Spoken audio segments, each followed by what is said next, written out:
The humid night air clung to the small town like a second skin, wrapping the local bar in a haze of summer heat and anticipation. Inside, the chatter of a Friday night crowd filled the space, a mix of laughter, clinking glasses, and the low hum of a jukebox playing an old country tune. Danielle and Dominique Carter, twin sisters and seasoned FBI agents, stepped through the door, their presence drawing a few curious glances from the regulars. Both women carried themselves with a quiet confidence, their dark eyes scanning the room not out of fear, but from years of training that never quite turned off. They were home, or at least as close to home as this town could claim, having grown up just a few miles away before their careers took them to the bureau. Tonight, they were off-duty, dressed casually in shorts and fitted tops, their FBI badges tucked away in their purses. They wanted nothing more than a quiet drink, a chance to reconnect with the place they once called home. The bar, with its worn wooden floors and neon signs flickering above the counter, felt familiar yet distant, a relic of their past now tinged with the weight of their present. They chose a small table near the back, away from the louder groups clustered around the bar. Danielle slid into a chair, her posture relaxed but alert, while Dominique set her purse down and glanced at the menu scrawled on a chalkboard above the counter. "Think they still make those greasy cheese fries we used to sneak as kids?" Dominique asked, a faint smile tugging at her lips. Danielle chuckled, brushing a braid behind her ear. "If they do, I'm not sure my stomach's ready for that kind of nostalgia." Their banter was easy, a rhythm honed by years of shared battles, first against childhood bullies, then against the systemic challenges of rising through the FBI ranks as Black women. They ordered drinks, a whiskey soda for Danielle, a gin and tonic for Dominique, and settled in their conversation, turning to lighter memories of summer nights spent running through these same streets. The bar's atmosphere shifted subtly as three men entered their presence, cutting through the noise like a blade. Sergeant Rick Dalton led the trio, his massive frame filling the doorway, his police badge still clipped to his belt despite being off-duty. His bloodshot eyes and unsteady gait betrayed the whiskey already in his system. Behind him, Officer Mark Stevens followed, his broad shoulders squared as if ready for a fight, and Officer Kyle Boyd, the youngest of the three, swayed slightly, a smirk plastered across his face. The crowd parted instinctively, their laughter dimming as the officers made their way to the bar. Luis, the bartender, a wiry man with a cautious demeanor, nodded politely but kept his distance, wiping down the counter with a rag that had seen better days. The officers ordered drinks, their voices loud and commanding, as if they owned the room. Regulars averted their eyes, and the air grew heavy with an unspoken understanding. These men were trouble, and no one wanted to cross them. Danielle and Dominique noticed the shift, but continued their conversation, their voices low and steady. They weren't here to make waves, but they weren't about to shrink into the background either. Rick's gaze landed on their table, his eyes narrowing as he took in the sisters' relaxed postures and confident demeanor. He nudged Mark, muttering something that made the other officer chuckle, a low, ugly sound. Kyle, already halfway through his second drink, leaned back against the bar, his stare lingering on the sisters' legs exposed by their shorts. "Well, well," Rick said, loud enough to carry over the music. "Look at the new faces in town." He pushed off the bar, sauntering toward their table, his boots thudding against the wooden floor. Mark and Kyle followed their movements, loose but predatory, like wolves circling a campfire. Danielle met Rick's gaze as he approached, her expression calm but unyielding. "Evening, gentlemen," she said, her tone polite but firm, a subtle warning woven into the words. Dominique sipped her drink, her eyes flicking to Luis, who had stopped wiping the counter and was watching the scene with a clenched jaw. Rick stopped at their table, his massive frame casting a shadow across their drinks. Evening, he drawled, his voice thick with mockery. You ladies look like you're a long way from home. His smirk widened as he leaned closer, the smell of whiskey heavy on his breath. Or maybe you're just lost. Danielle's spine straightened, her dark eyes locking onto his. We're exactly where we want to be, she said evenly. Just having a drink. No trouble here. Rick's smirk didn't falter, but something dark flickered in his eyes. No trouble, he repeated, glancing at his companions. Hear that, boys? They say there's no trouble. Mark positioned himself behind Dominique's chair, his meaty hands resting on the backrest, his fingers brushing the edge of her shoulder. We're just being friendly, he said, his voice low and menacing. Don't they teach manners where you girls come from? Dominique's fingers tightened around her glass, but her face remained a mask of calm.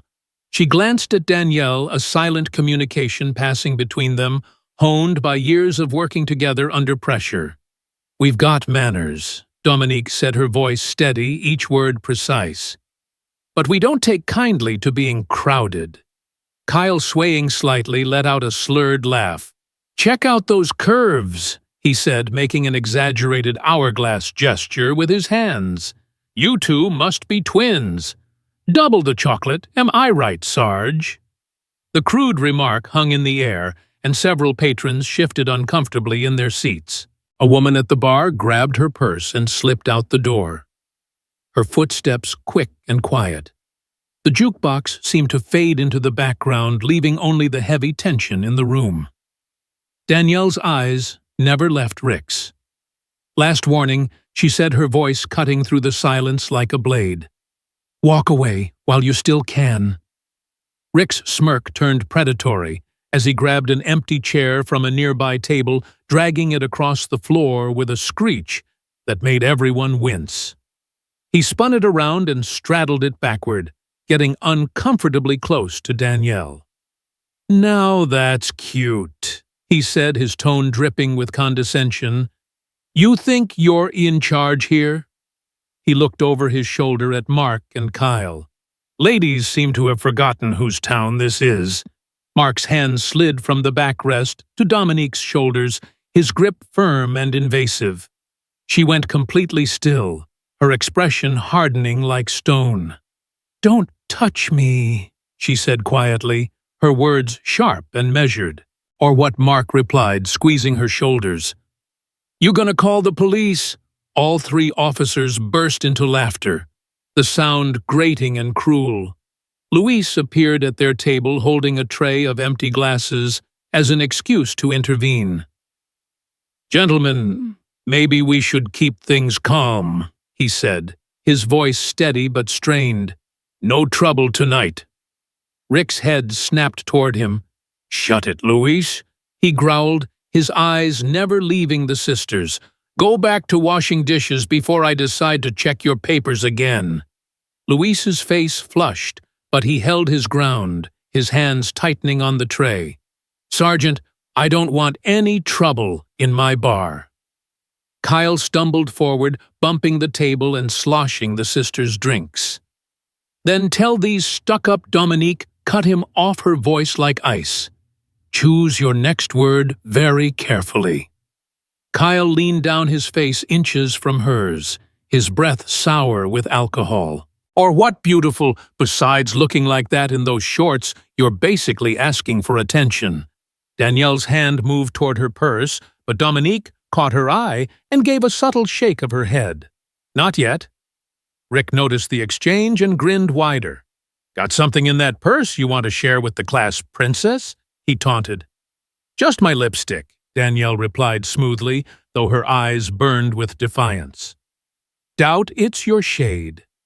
Mark's grip tightened on Dominique's shoulders, his fingers digging into her skin. You know what your problem is, he said. No respect for authority. But we can fix that. Can't we, boys? A young man at a corner table pulled out his phone, pointing it discreetly at the scene. Kyle noticed and started toward him, but Rick's sharp whistle stopped him. Later, Rick said meaningfully, his eyes flicking back to Danielle. He dropped all pretense of humor, his voice low and dangerous. Here's what's going to happen. You two are going to apologize for your attitude, buy us a round of drinks.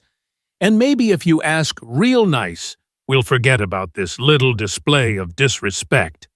Danielle took a slow sip of her drink, setting it down deliberately. Here's what's actually going to happen, she said, her tone unwavering. You're going to take your hands off my sister, step back from our table and leave us alone. Because right now, you're making a very big mistake. That sounded like a threat, Rick said, his voice dropping to a menacing growl. Mark, Kyle, did you hear a threat? Sure did, Sarge, Kyle said eagerly, his hand resting on his handcuffs. Definitely threatening an officer. Mark agreed, his fingers still gripping Dominique's shoulders. Rick's smirk returned, but it was colder now, predatory. That's a serious offense. Might have to take you ladies downtown, teach you some manners. The sisters exchanged another look, a lifetime of silent communication passing between them in an instant.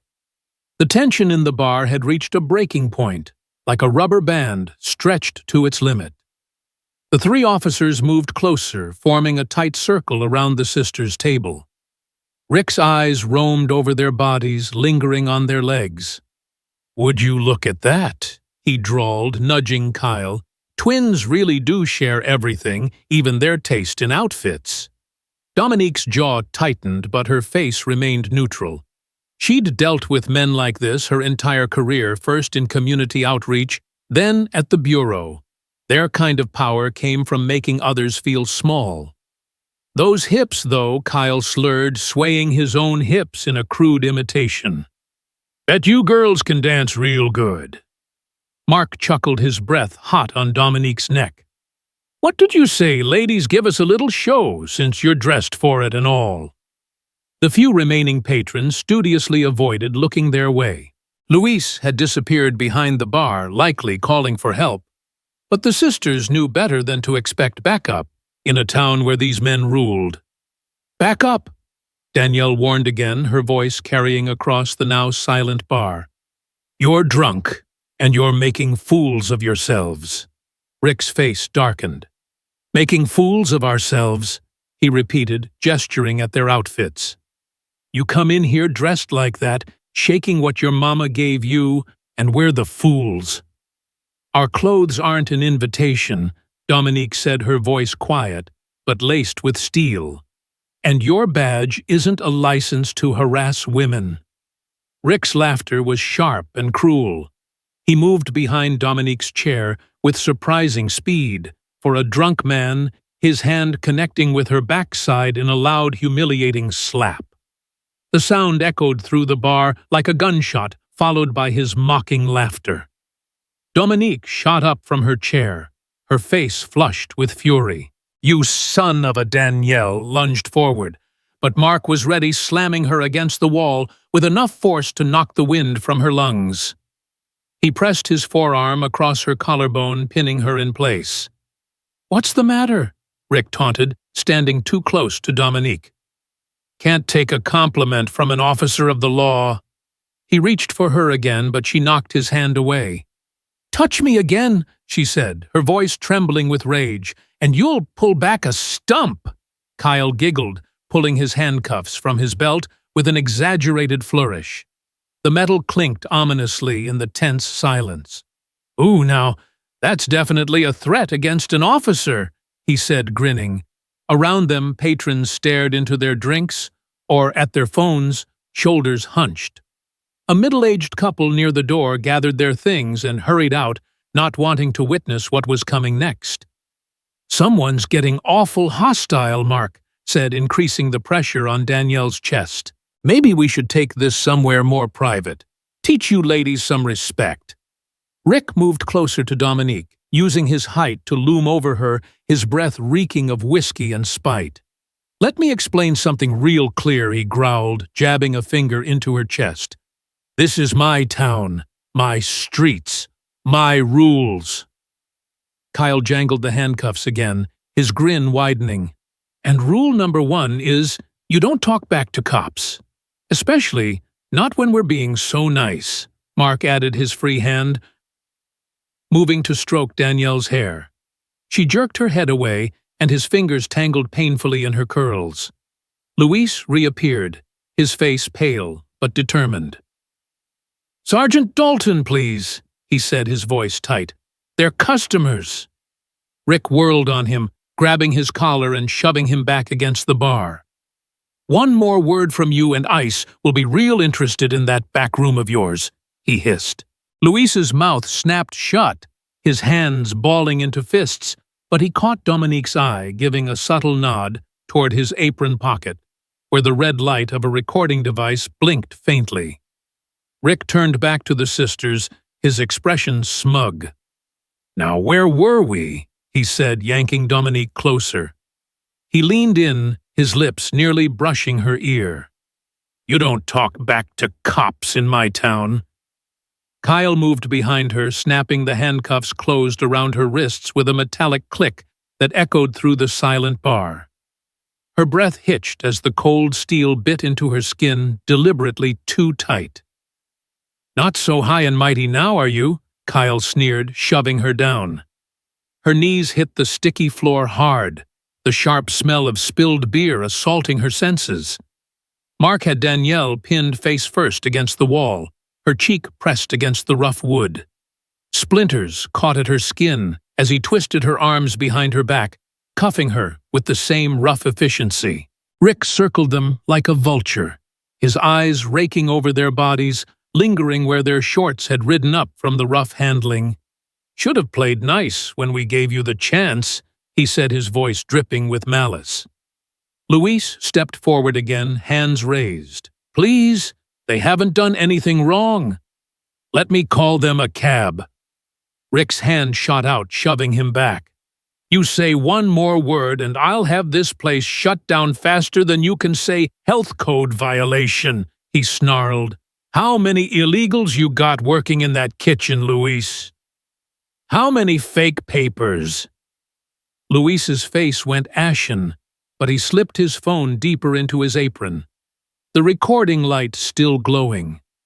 A woman at a nearby table raised her phone, trying to capture the scene. Kyle lunged forward, snatching it from her hand. "No cameras!" he shouted, throwing the phone to the floor. The screen shattered glass and plastic skittering across the boards. The woman shrank back, eyes wide with fear. Mark laughed, patting Danielle down roughly. "Gotta make sure they're not hiding anything dangerous," he said, his fingers lingering too long at her hips. "Could have weapons anywhere in these outfits." Danielle jerked against his grip, earning a harder shove against the wall. "Stay still," Mark growled, "unless you want to add resisting arrest to the charges." "Charges?" Dominique demanded, still on her knees. "What charges?" "We haven't done anything." Rick crouched in front of her, grabbing her chin. "Disorderly conduct, disturbing the peace, threatening an officer." He listed his thumb, brushing across her lower lip. "Maybe assault, depending on how cooperative you decide to be." Dominique yanked her face away, disgust evident in her expression. Kyle pulled her arms higher behind her back, making her gasp. "Get them up," Rick ordered, standing. "Time for a ride downtown." Mark hauled Danielle away from the wall, while Kyle jerked Dominique to her feet. The sisters stumbled as they were pushed toward the door, the remaining patrons parting like water. No one made eye contact. No one spoke up. The only sounds were the sisters' footsteps and the jingling of the officers' equipment belts. "Such a waste," Rick said, holding the door open. "Could have been a fun night for everyone." He reached out to touch Dominique's hair as she passed, but she jerked away despite Kyle's grip. The night air hit them like a slap, humid and heavy. The parking lot's fluorescent lights cast harsh shadows across the scene, making everything feel surreal. A patrol car waited its presence, suggesting this wasn't as spontaneous as the officers pretended. Mark shoved Danielle harder than necessary, making her trip. She barely caught her balance, her shoulders straining against the cuffs. "Careful there, sweetheart," he mocked. "Wouldn't want to add falling down drunk to your charges." Through the bar's windows, faces watched, some worried, some curious, all helpless or unwilling to intervene. Luis stood in the doorway, his phone still recording his face, a mask of controlled rage and fear. As the sisters were marched toward the patrol car, Dominique felt the heat of humiliation burning through her every step on the cracked asphalt. An insult, every touch from Kyle's hands a violation. Her FBI training screamed at her to fight back, but she knew now wasn't the time. Beside her, Danielle's voice came out as a fierce whisper through clenched teeth. "They have no idea who they're messing with." The patrol car's doors slammed shut, sealing the sisters inside. The engine roared to life, and the town's lights blurred past as they were driven into the night. The weight of what was to come settling over them like a storm cloud. But beneath their cuffed hands and bruised pride, Danielle and Dominique Carter were already planning, their minds sharp and ready for the fight ahead. The fluorescent lights of the police station buzzed overhead, casting a sterile glow across the scuffed linoleum floor, as Danielle and Dominique Carter were shoved through the heavy metal doors of the holding area. The air smelled of stale coffee, cheap disinfectant, and the faint metallic tang of fear. Their wrists ached from the too tight handcuffs, the cold steel biting into their skin as Sergeant Rick Dalton and officers Mark Stevens and Kyle Boyd marched them down the corridor.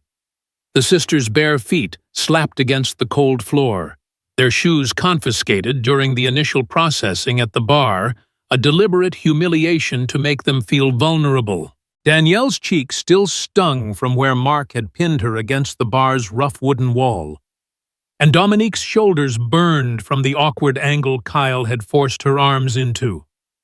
Yet beneath their bruised exteriors, their FBI training kept their minds razor-sharp, cataloging every detail: the flickering light in the hallway, the desk sergeant's bored glance, the smug grins on their captors' faces. This wasn't just a wrongful arrest. It was personal, and the sisters knew they were stepping into a much larger game. The holding cells were small, their concrete walls stained with years of neglect. Rick pushed Dominique into the first cell, the door slamming shut with a clang that echoed like a gunshot. "Welcome to your new home," he sneered, his alcohol-soaked breath hot against her face as he lingered by the bars. Kyle, still unsteady from drinking, fumbled with the keys to the second cell, where Mark shoved Danielle, her shoulder grazing the rough wall, as she stumbled inside. "Ladies first." Kale made cool part, swinging the door closed with a screech of rusty hinges. The lock clicked with finality, and the sisters exchanged a glance through the bars separating their cells. Dominique's face was a mask of controlled anger, while Danielle's eyes blazed with a fury she kept tightly leashed. They'd faced tough situations before, undercover operations, hostile interrogations, but this felt different. This was their hometown, and these men, cloaked in the authority of their badges, were treating it like their personal fiefdom. "I want my phone call," Dominique demanded, stepping forward in her cell, her voice steady despite the bruise blooming on her cheekbone from Kyle's rough handling at the bar. "It's our right." Rick leaned against the bars, his massive frame blocking out the light. "Rights," he said, his cruel smile widening. "You got no rights here. This ain't the FBI building with your fancy rules." He turned to Kyle, who was twirling the cell keys around his finger. "Put the other one in cell 2. Keep them separated." Danielle resisted as Kyle grabbed her arm, planting her feet against the floor. "This is illegal detention," she said, her words sharp and deliberate. "You're making it worse for yourselves." Her defiance earned her a hard shove, sending her sprawling onto the cell's concrete floor. "Shut your mouth," Kyle snapped, slamming the door. "Unless you want to add resisting arrest to the charges." Rick settled behind the booking desk, pulling out incident report forms with exaggerated ceremony. "Now, let's see," he said, his pen scratching against the paper. "What should we charge you with? Resisting arrest, definitely. Assaulting an officer. You did take a swing at Kyle, didn't you?" He winked at his fellow officer, who grinned back. "That's a lie," Danielle protested, gripping the cell bars, her knuckles whitening. "There are witnesses." "Witnesses?" Kyle laughed, joining Rick at the desk. "Ain't nobody saw nothing right, Sarge." Rick nodded, continuing to write. Disturbing the peace, disorderly conduct, threatening an officer. He listed his voice, casual, as if reading a grocery list. Each charge was more fabricated than the last, a mockery of the justice system the sisters had sworn to uphold. The sound of dress shoes clicking against the floor drew their attention, and the air in the room seemed to chill as Chief Darnell Holt appeared in the doorway. His silver hair was perfectly combed, his presence commanding despite the late hour. "Gentlemen," he said quietly, his calm voice carrying a threat sharper than Rick's loud taunts. "I understand we have some federal agents causing trouble in my town." Holt picked up Rick's incomplete paperwork, scanning it with practiced indifference. His eyes lingered on the charges, a slight smile tugging at his lips. Quite a list of infractions." Dominique stepped forward, her voice cutting through the silence.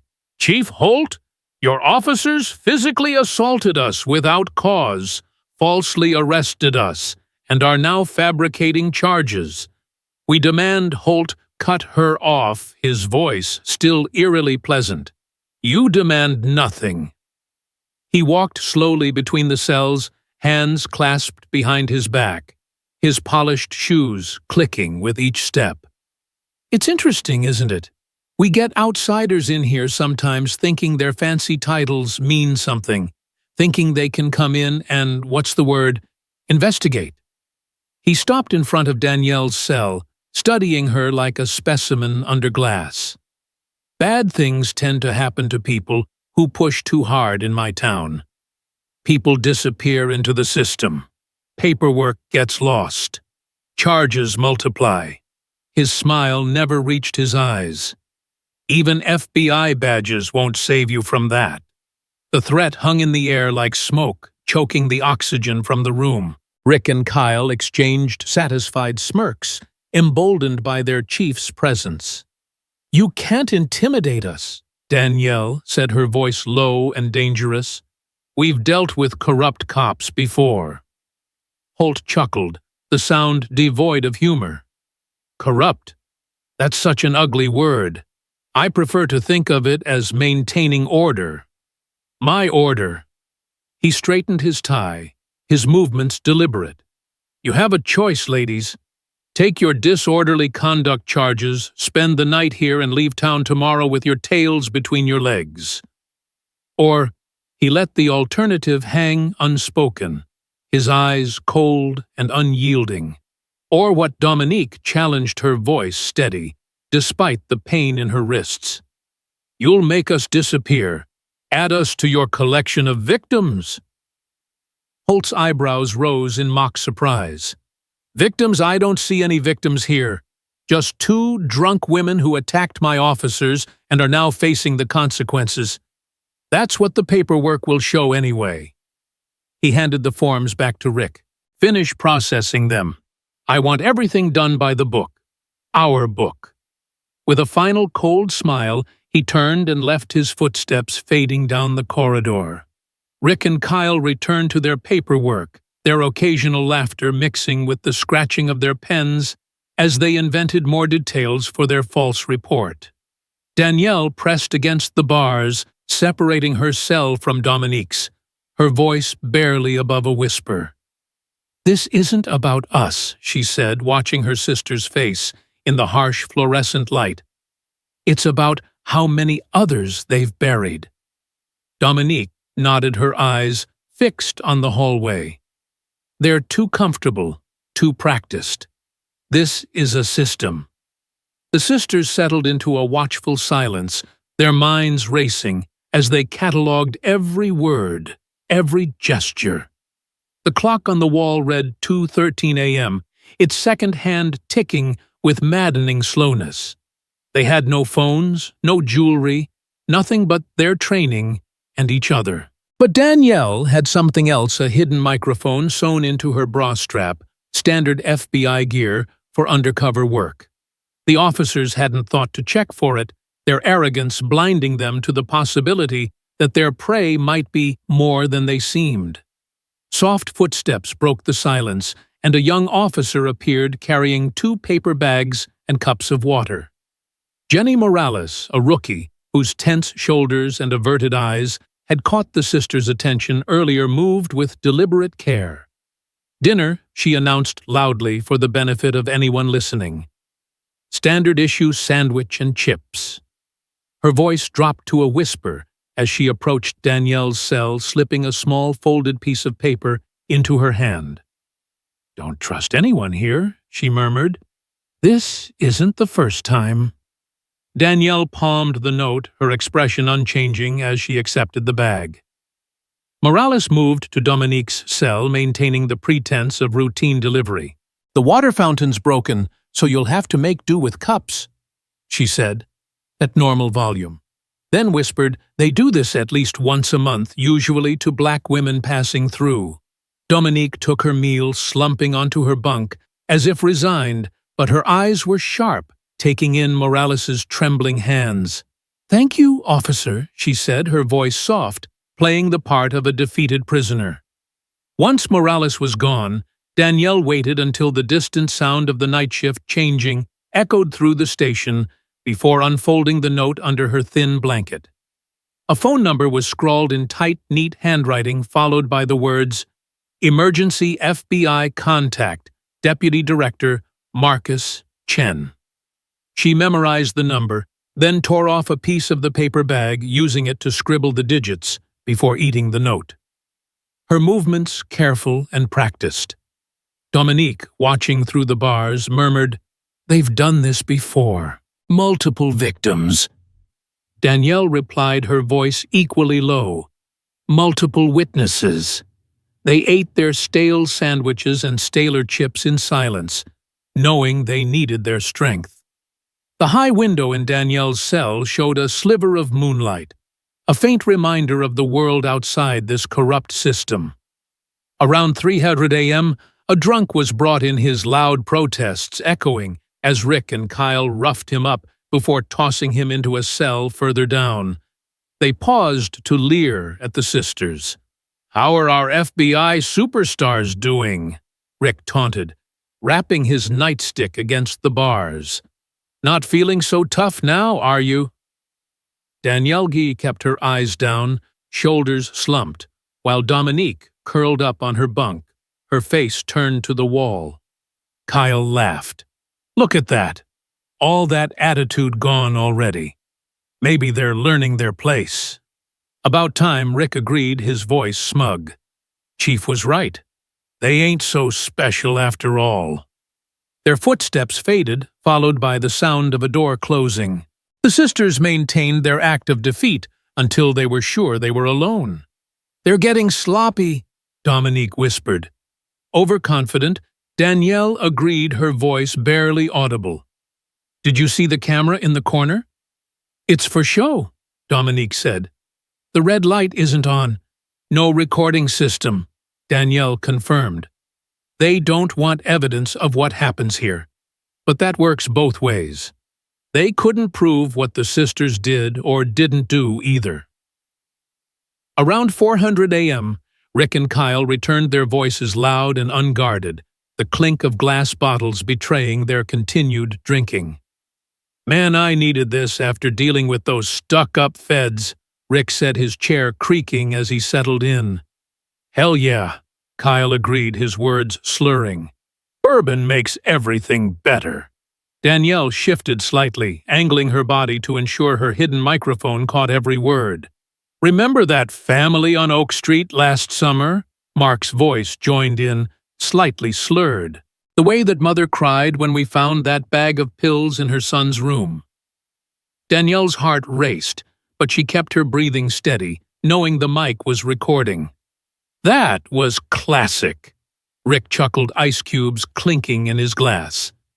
Kids swore up and down they weren't his, but who's gonna believe some black teenager over 3 officers of the law? 5 years minimum, Kyle added proudly. "That's another one off the streets. Chief says we're doing God's work," Mark said, his tone smug. "Keeping the neighborhood clean. That's what he told the mayor at the fundraiser." Dominique's mind worked like a steel trap, cataloging names, dates, and locations. Every detail was a weapon, and she was building an arsenal. Speaking of cleaning up, Rick continued his chair scraping as he leaned forward. "Remember the Williams family? 3 generations in that house on Maple, until we got creative with that property seizure." Kyle laughed. "Now it's that nice new coffee shop. Development company was real grateful." That envelope the chief got wasn't exactly thin. Mark added, his voice dripping with satisfaction. The bourbon loosened their tongues further, and the stories poured out like poison, falsified reports, planted weapons, computer errors that made evidence vanish. Danielle fought to keep her anger in check. Each confession, another nail in their coffin, captured in crisp digital quality by her hidden mic. "Hey, you remember that teacher?" Kyle's voice grew louder as he got drunker. "The one who tried to file that complaint about us roughing up her student man that was smooth," Rick replied. "One little bag of cocaine in her desk drawer, and suddenly, she's not so credible. Lost her license and everything." "Chief called it preventive maintenance," Mark said with a harsh laugh. "Can't have people thinking they can challenge us." Through barely open eyes, Dominique watched their reflections in the cell's polished metal toilet, memorizing their gestures, their words, the way Rick led the conversation while Kyle eagerly followed. "Remember that grandmother last month?" Kyle said, his voice gleeful. "Kept filing complaints about police harassment." "Yeah, her grandson's doing 15 years, Rick replied proudly. "Amazing what you can do with a little creativity and an unregistered gun." She shut up real quick after that. "They all do, eventually," Mark added. The conversation drifted into technical details, which judges were in their pocket, which evidence lockers had faulty cameras, which desk sergeants could be trusted to lose paperwork. Each word was another thread in the web of corruption the sisters were mapping. A door opened somewhere in the station, and the officers quickly gathered their bottles. "Shift change soon," Rick muttered. "Better clear this out." "What about them?" Kyle asked, nodding toward the cells. "Think they learned their lesson?" "Oh yeah," Rick said confidently. "Look at them out cold. By morning, they'll be begging to drop everything and leave town just like all the others." The station grew quiet as their footsteps retreated, replaced by the distant ringing of phones and the hum of early morning activity. Danielle opened her eyes fully, meeting Dominique's gaze through the bars. No words were needed. They'd been doing this their whole lives. Dominique raised an eyebrow, asking silently, "Did you get it all?" Danielle gave a faint nod. Hours of drunken confessions, names, dates, specific crimes, enough to start an investigation that could tear this department apart. But they had to be smart. One wrong move, and the evidence would vanish just like all the other evidence these men had buried over the years. They needed to get the recording out, needed to contact Deputy Director Chen, needed to protect their proof. The sisters lay still as the first rays of morning light crept through the high window, their bodies appearing defeated, their spirits seemingly crushed, exactly what their captors wanted to see. But beneath that facade, their minds were racing, planning, coordinating. Danielle shifted closer to the bars, her voice a breath. "We've got them," she whispered. "All we need is the right moment." The night air was thick with the scent of stagnant water and rotting vegetation as the white van lurched to a stop outside an abandoned warehouse, its tires crunching on the gravel-strewn ground. Danielle and Dominique Carter sat back-to-back in the cramped windowless rear of the vehicle, their wrists still bound by handcuffs that cut into their skin. The engine's rumble died, leaving only the distant chirp of crickets and the occasional drip of water from the warehouse's leaking roof. Their FBI training kept their senses sharp, despite the bruises and exhaustion weighing them down. They'd been through worse undercover stings in hostile territories, interrogations that lasted days, but this was personal, a betrayal not just of them, but of everything their badges stood for. Sergeant Rick Dalton's voice broke the silence as he yanked open the van's back doors. "Home, sweet home," he sneered, his alcohol-reddened face illuminated by the moonlight filtering through the trees. "At least for the next hour or so. That's about how long it'll take for the gators to clean up after we're done." Officers Mark Stevens and Kyle Boyd flanked him, their silhouettes looming like predators in the dim light. The sisters exchanged a quick glance, a silent signal honed by years of working together. "Stay alert. Wait for an opening." Mark climbed into the back of the van, his flashlight beam sweeping across the sisters' faces as he grabbed Danielle's arm, pulling her roughly to her feet. "Move!" he growled, shoving her toward the warehouse entrance. Kyle did the same to Dominique, his grip unnecessarily tight, his breath sour with bourbon.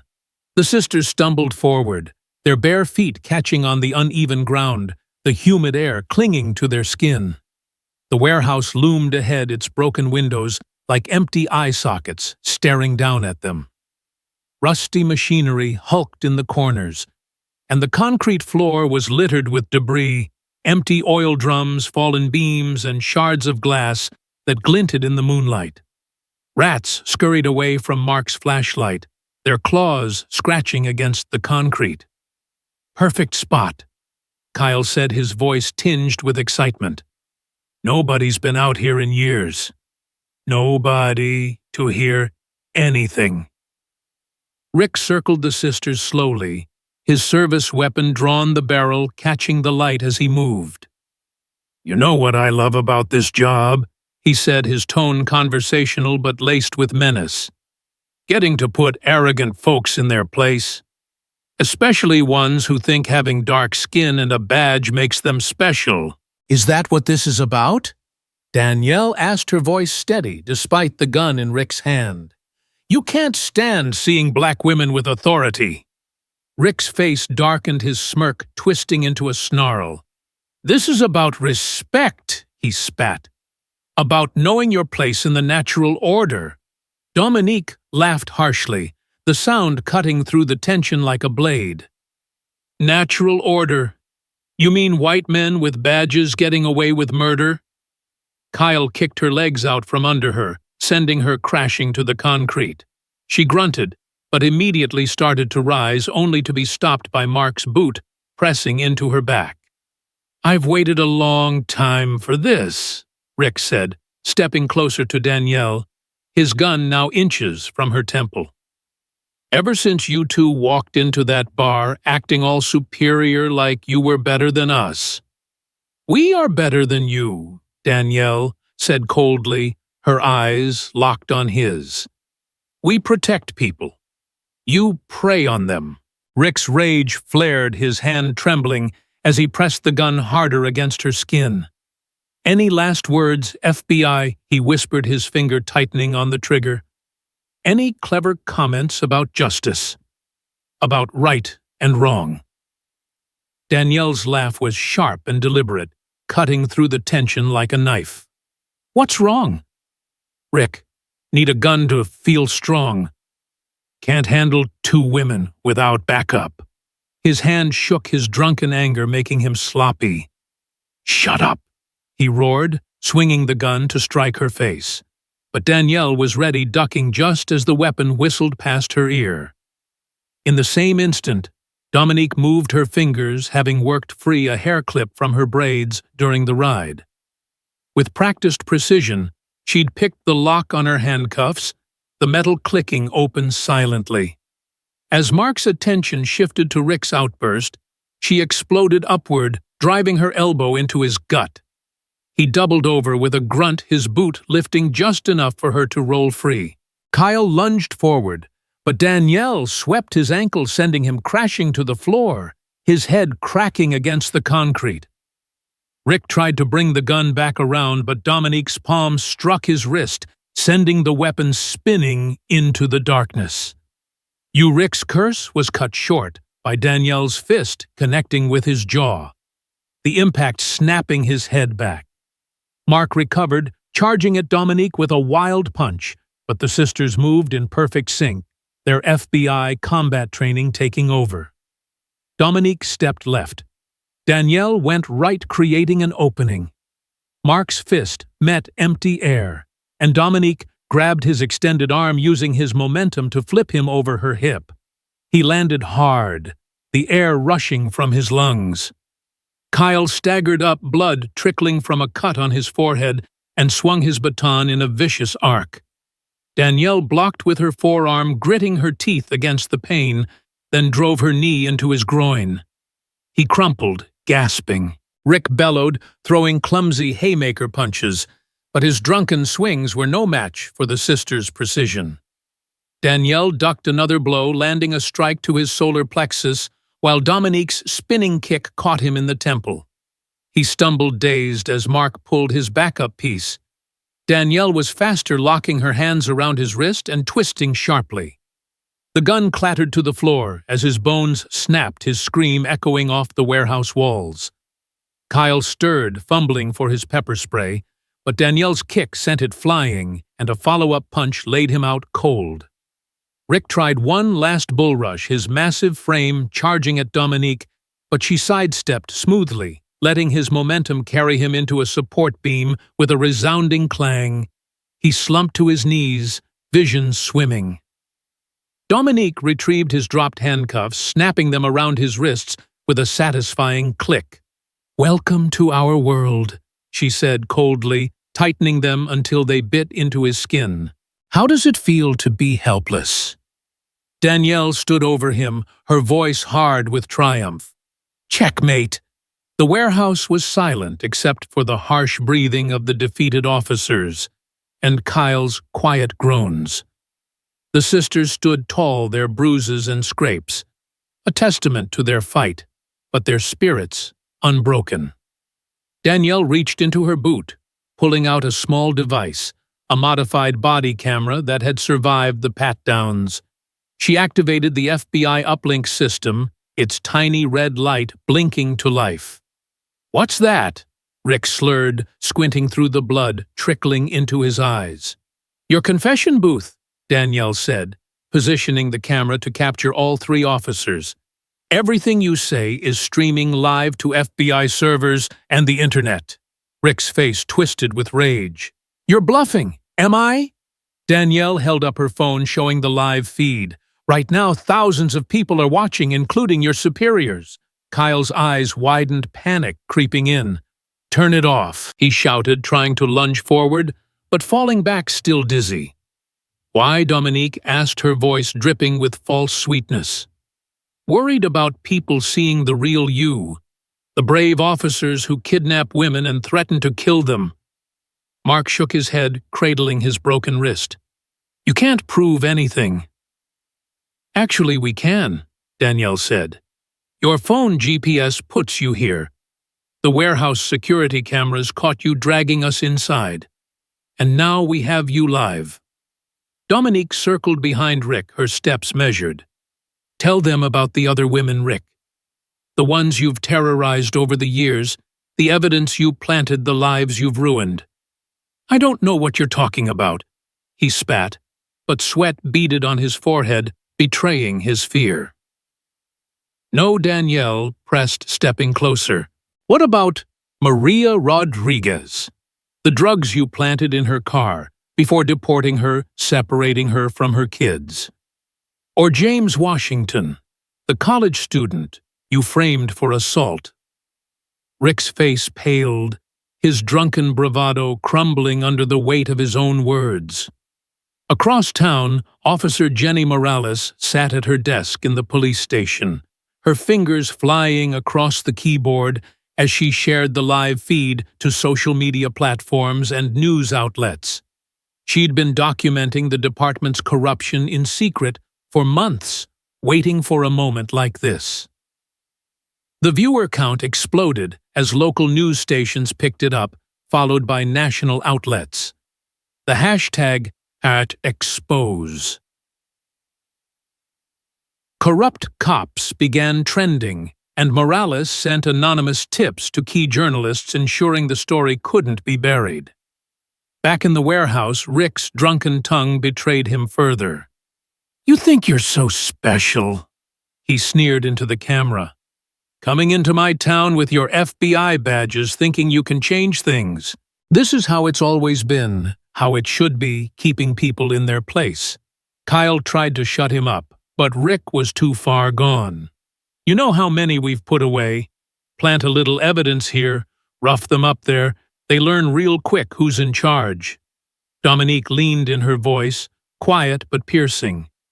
"Tell them about the quotas, Rick. About targeting specific neighborhoods. Someone's got to keep those areas in line," he growled. "Chief knows it, department knows it. Hell, even your precious FBI knows it. Why do you think your supervisor warned us you were calling?" Danielle's eyes narrowed. "So you admit Supervisor Keene is working with you?" Rick's face contorted as he realized his mistake. "You set me up!" he screamed, struggling against the cuffs. "You tricked me." "No," Rick Danielle said calmly. "We just gave you enough rope to hang yourself. Everything you've said is your truth, your real face." The warehouse doors burst open as FBI tactical teams swarmed in their boots, pounding against the concrete. State police followed their flashlights, cutting through the darkness. Morales had ensured the feed reached the right people, and now the cavalry had arrived. "You're under arrest," a senior FBI agent announced, reading, "Rick his rights as other agents secured Kyle and Mark." "You can't do this," Rick thrashed against the cuffs. "I'm a police officer." "Not anymore," Dominique said softly, her eyes cold and unyielding. Danielle kept the camera steady, capturing every second of Rick's meltdown as he screamed into the void, his power stripped away by his own words. As the agents led the officers away, Danielle and Dominique stood side by side, their breaths steadying. The warehouse, once a place of terror, was now a battlefield they'd won. But the fight wasn't over. They needed to ensure the evidence reached the right hands, and they needed allies to bring down the larger network. Morales appeared at the warehouse entrance, her face pale but determined. "I got your feed to the FBI field office," she whispered, glancing over her shoulder. "But there's more. Maya Green, the investigative journalist, she's been digging into this for years. She wants to meet you." Danielle nodded, her mind already racing ahead. "Where Judge Clarence Wilkes's house," Morales replied. "He's been collecting court records documenting cases of corruption for decades. He's ready to help, but we need to move fast." Dominique's eyes lit with a flicker of hope. "Can you get us out of here?" Morales nodded, leading them to a waiting car parked just outside the warehouse's perimeter. "Maya's waiting. She's got files, bank records, badge numbers, police scanner frequencies. It's enough to blow this wide open." The car pulled away, its headlights cutting through the humid night as they sped toward Wilkes's house. Inside, Maya Green was waiting, her sharp features illuminated by the glow of a laptop. She stood as the sisters entered, her blazer slightly rumpled, but her eyes burning with purpose. "I've seen Luis's footage from the bar," she said, spreading documents across a dining room table. "It's damning, but it's just the start. Judge Wilkes has court records cases where evidence appeared out of nowhere. Witnesses changed their stories after talks with officers.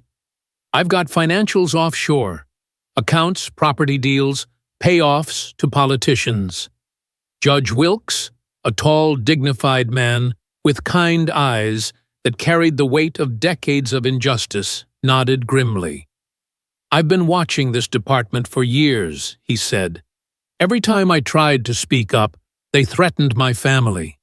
But you've given us the opening we needed." He gestured to a stack of files, each one a piece of the puzzle. Falsified reports, planted evidence, targeted harassment against minority communities.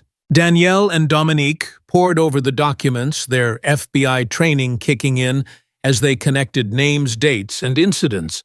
"Look at this," Dominique said, pointing to a pattern in the arrest records. "Every time someone tried to speak up, they were arrested within days. Jobs lost, families, harassed homes foreclosed.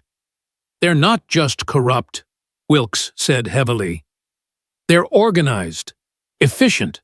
This is a machine designed to crush dissent." Maya's eyes gleamed with determination. "But machines can be broken. We have proof now, Luis's footage. You're recording my financials, Wilkes's records. And people are talking. The community's ready to stand up." Luis, who had slipped into the room, quietly nodded. "I've got more footage," he said, his voice tight with anger. "Years of them bragging about their crimes in my bar, thinking no one was listening." The sisters exchanged a look, the weight of their fight settling over them. This wasn't just about their survival anymore. It was about every victim this system had crushed, every voice it had silenced.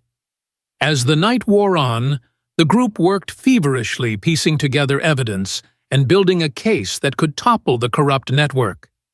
Phones buzzed with messages from others, ready to come forward, witnesses, victims, even a few officers tired of the department's abuses. The live feed from the warehouse continued to spread, the hashtag gaining traction, as news outlets picked up the story. The sisters' recording, combined with Luis's bar footage and Maya's financial investigations, painted a picture of systemic corruption that reached far beyond the local police station. "This goes all the way up," Maya said, pointing to a bank transfer linked to a state official. "And with Keene involved, we've got FBI corruption too." Danielle's jaw tightened at the mention of their supervisor's betrayal, but she pushed it aside. "Then we take them all down," she said, her voice steady. "No one's untouchable." Outside, the first hints of dawn crept over the horizon, painting the sky in shades of gray and gold. The sisters stood by the window watching the light shift their minds, racing with plans. They had the evidence, the allies, and the will to fight. But they knew the corrupt system wouldn't go down easily. Holt and his allies would push back, and the sisters would need to be ready for whatever came next. Dominique turned to the room, her voice quiet but resolute. "We're not just fighting for us anymore. This is for everyone they've hurt, everyone they've tried to break." Maya nodded, her pen still moving across her notepad. "Tomorrow, the world will know what happened here, and they'll know how we fought back." The sisters stood together, their shoulders touching, their resolve unbreakable. The warehouse had been their battlefield, but this room, filled with evidence and allies, was where the real war would be won. The morning sun blazed over the small town, its golden rays cutting through the lingering haze as federal vehicles swarmed the streets. Black SUVs and tactical units converged on the police station, their red and blue lights pulsing against the faded brick walls. News vans lined the sidewalks, cameras rolling to capture the chaos that had erupted overnight after Danielle and Dominique Carter's live feed from the warehouse went viral. The sisters' recording, exposing Sergeant Rick Dalton, officers Mark Stevens, and Kyle Boyd, and their web of corruption had ignited a firestorm. Inside the station, Chief Darnell Holt sat in his office, his polished facade crumbling as he watched the scene unfold through his blinds. His phone buzzed incessantly calls from the mayor, county commissioners, and reporters demanding answers he couldn't give. His empire of lies, carefully built over decades, was collapsing under the weight of truth. The door burst open, and federal agents flooded in their boots, echoing on the linoleum. Chief Darnell Holt, the lead agent, announced, his voice steady and authoritative. "You're under arrest for conspiracy, obstruction of justice, and civil rights violations." Holt's face remained stoic, but his hands trembled as the cuffs snapped around his wrists. Outside, news cameras tracked his walk of shame, his silver hair disheveled, his tie loose. The man who had ruled the town with fear was now just another suspect, his power stripped away by the very system he'd manipulated for years. Across town at the FBI field office, Supervisor Robert Keene faced his own reckoning. He sat rigid in his chair, surrounded by internal affairs agents, boxing up his awards and credentials. His polished office, once a symbol of his authority, felt like a cage. 25 years of service, he muttered, his voice hollow, gone, because of those sisters. The lead agent dropped a thick indictment on his desk, the pages heavy with charges: conspiracy, obstruction, abuse of power. "Gone because you betrayed your badge?" The agent corrected, his tone sharp. "You protected corrupt cops who terrorized innocent people, and you did it for years." Keene's face reddened, but he had no defense. The evidence?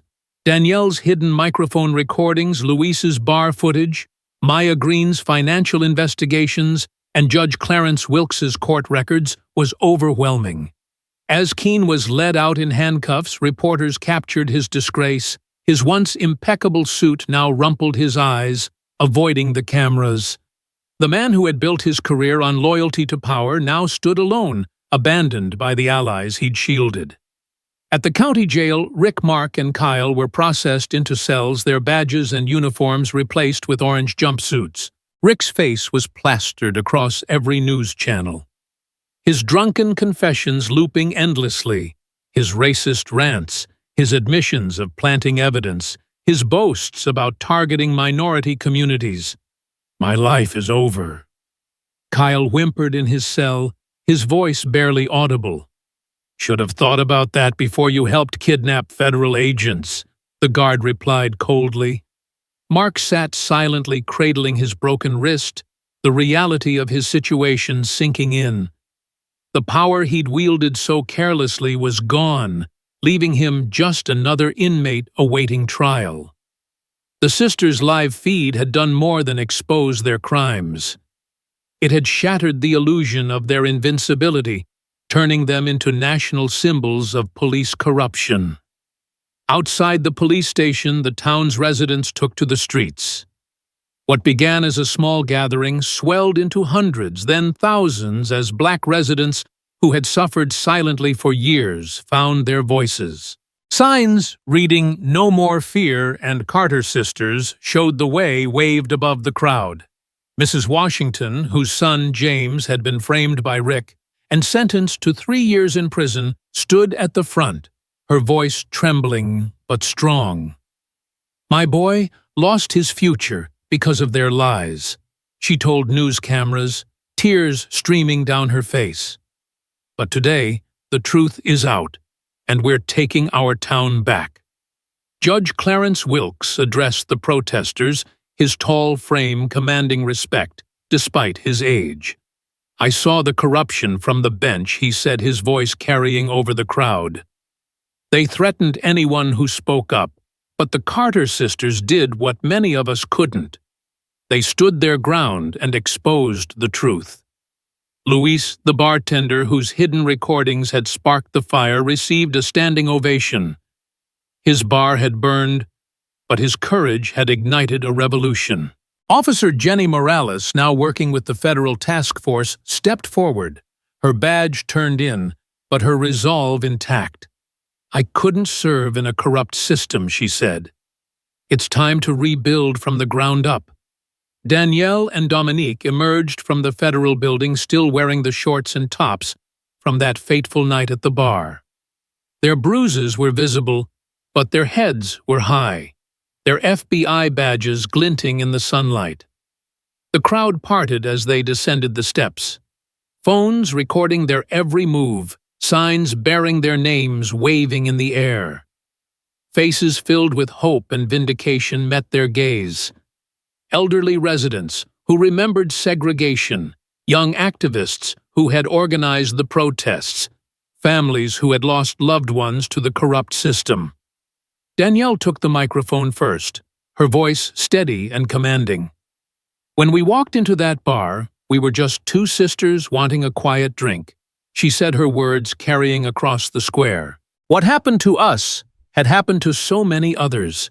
The only difference was we had the training and resources to fight back."